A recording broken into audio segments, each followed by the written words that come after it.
Dateline is what has me late most of the time. Let's talk about it. I'm talking about 99.99% of the time.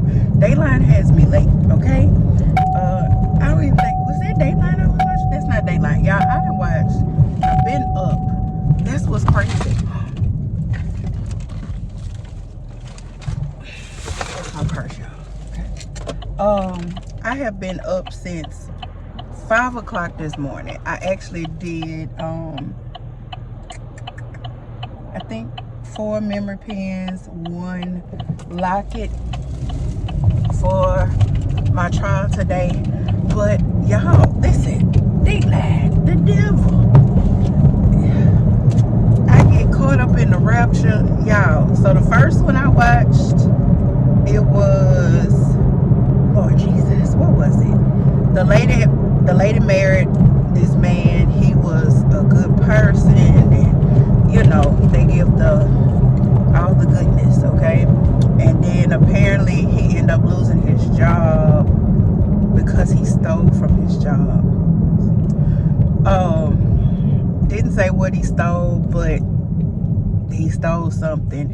And in him stealing it, he lost his job, couldn't find another job, became an alcoholic.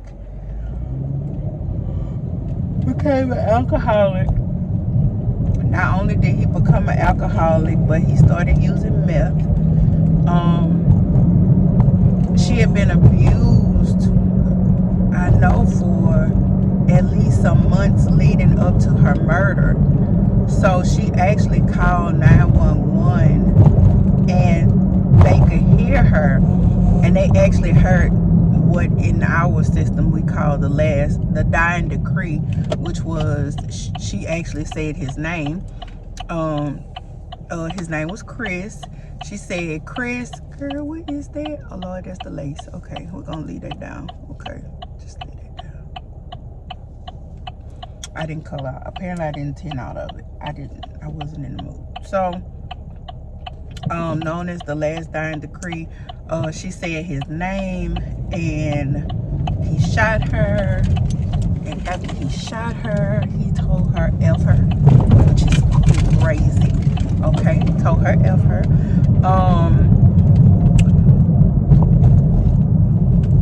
The police have been called out several times. Unfortunately, that is the climate of DV. And there actually was a civil suit that was done against the police department. They stated that once it went to court, they said that, so let me go back. So oftentimes, and this is from a DV survivor, I didn't experience this because once I got that protective order, it was up. It was just like, you put me in the hospital, sir. Yeah. But everybody goes through their own. So I think she was trying to salvage her marriage, as well as, you know, didn't want him to seem like a bad person amongst the people, because it was a small community of them. Like, it was a small community that they resided in. And beautiful lady. He was a handsome man. I don't understand we understand what went wrong, the drugs, and because I'm like, where did the theft come from? Like, is that when the drug problem started? I had so many questions. So she said his name. He told her F you. You can literally hear his voice. Although it's muffled, she called 911. You could hear the shot. He ran for, I think, a day or two, if I'm not mistaken.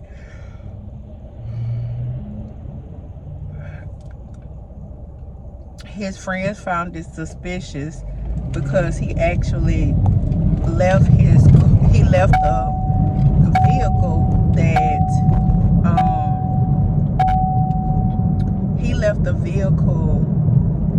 it's like some vehicle at their house in what was that? It's like in I would say like a farmhouse type situation. So he left that there, I guess, for his escape. He never got to the vehicle. The police actually went to their home telling them, you know, be very cautious, be careful. He's probably gonna come here because he doesn't have too many places that he can go. Y'all, is that Peach Fuzz? I know you're like, I have Peach Fuzz? That's crazy. So, you know, they told him, they like, you know, he's probably gonna come to your house. And lo and behold, probably 2 or 3 o'clock that morning, he shows up at the house. And I think, well, they say he had a shotgun. And they said, like, do you know the police looking for you? And he was like, yeah. Hey, my friend. Y'all, that's the crossing guard. Listen, I am going to be a crossing guard. I know people find that utterly hilarious, but I say that every time I pass them. Especially this lady here. She is so jazzy. I love her. He's so sweet too. So, they did turn him in. So she said it was a lady and a man that was his friends. And yeah, I really slept last night, so I don't understand why I'm yawning like that. But the lady and the man, he came to their house. They said he was talking like nothing happened, which is to what, sir? Talking like nothing happened and you just murdered your wife?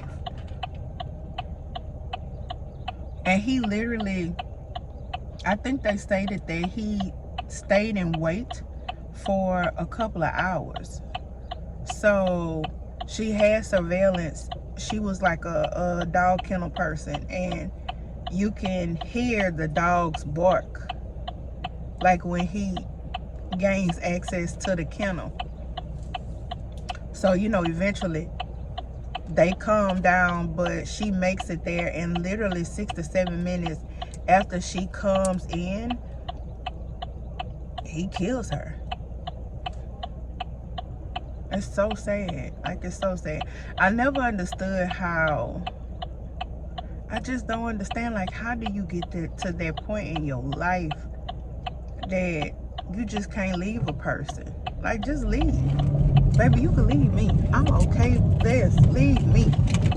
You gonna find somebody and gonna find somebody better than me. Jesus. If I can't be with you, you're not gonna be with nobody else is crazy to me. Crazy. Y'all, it's cool too. It is 58 degrees. And for me, like my mama say to me, to have my ankles out is crazy. I do have some mules on, but hopefully it warms up.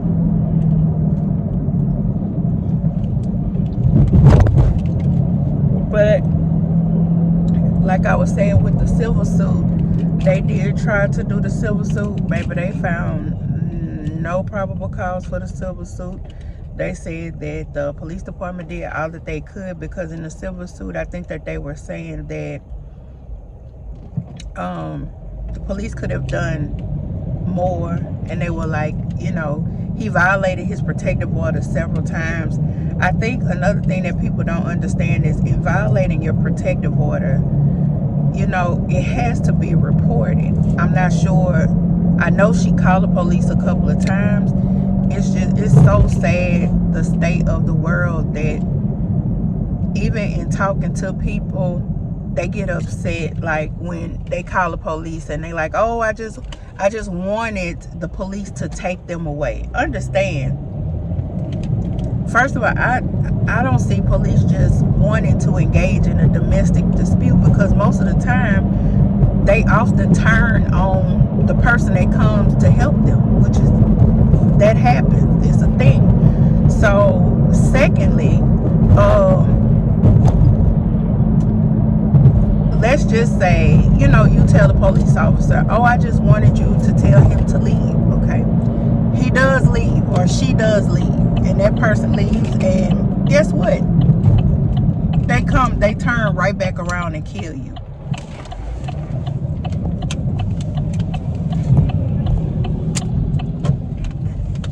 What now? Yeah, what now? I don't think people understand the true gravity of that, you know. And how it sounds good, you know. Y'all might want to sharpen the conflict resolution skills, but the thought of, I know for police officers, the thought of them, you know, okay, because I know that this has probably happened. You know, they go to a house, they separate the people, and then they get a call, probably, if not minutes later, hours later, somebody's deceased. And in their mind, they like, this could have been prevented if I would have just took somebody to jail. Do you want to go to jail? Absolutely not. But once you call the police, it's pretty much all bets off, because they're going to make a decision. And most of the time, that decision is somebody probably needs to go to jail. I'm just saying. Somebody probably needs to go to jail.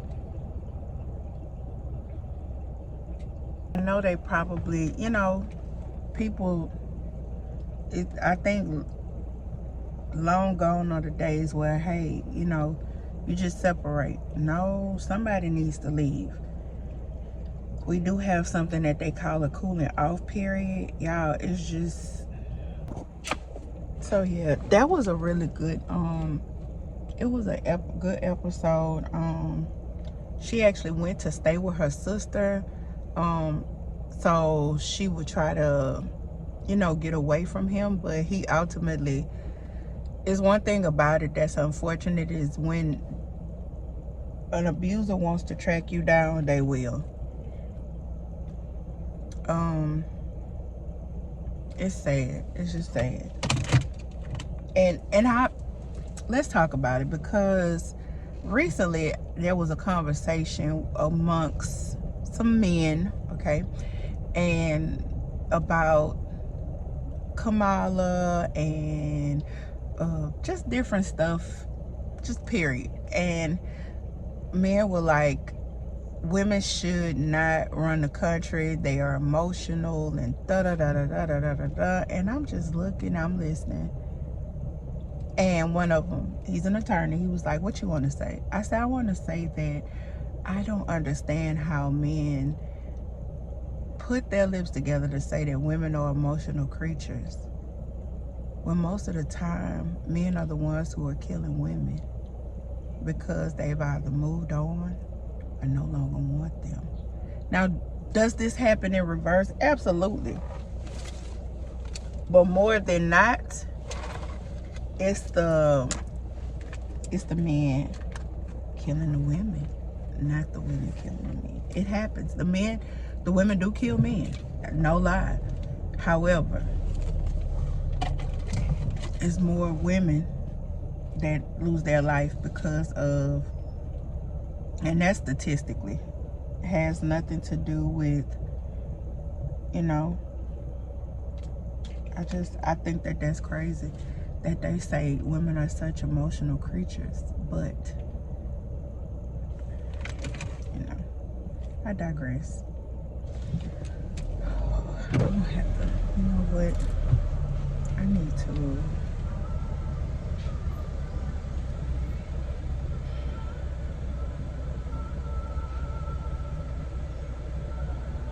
yeah, but that's pretty much all I had. I just think it's funny. Oh, Lord,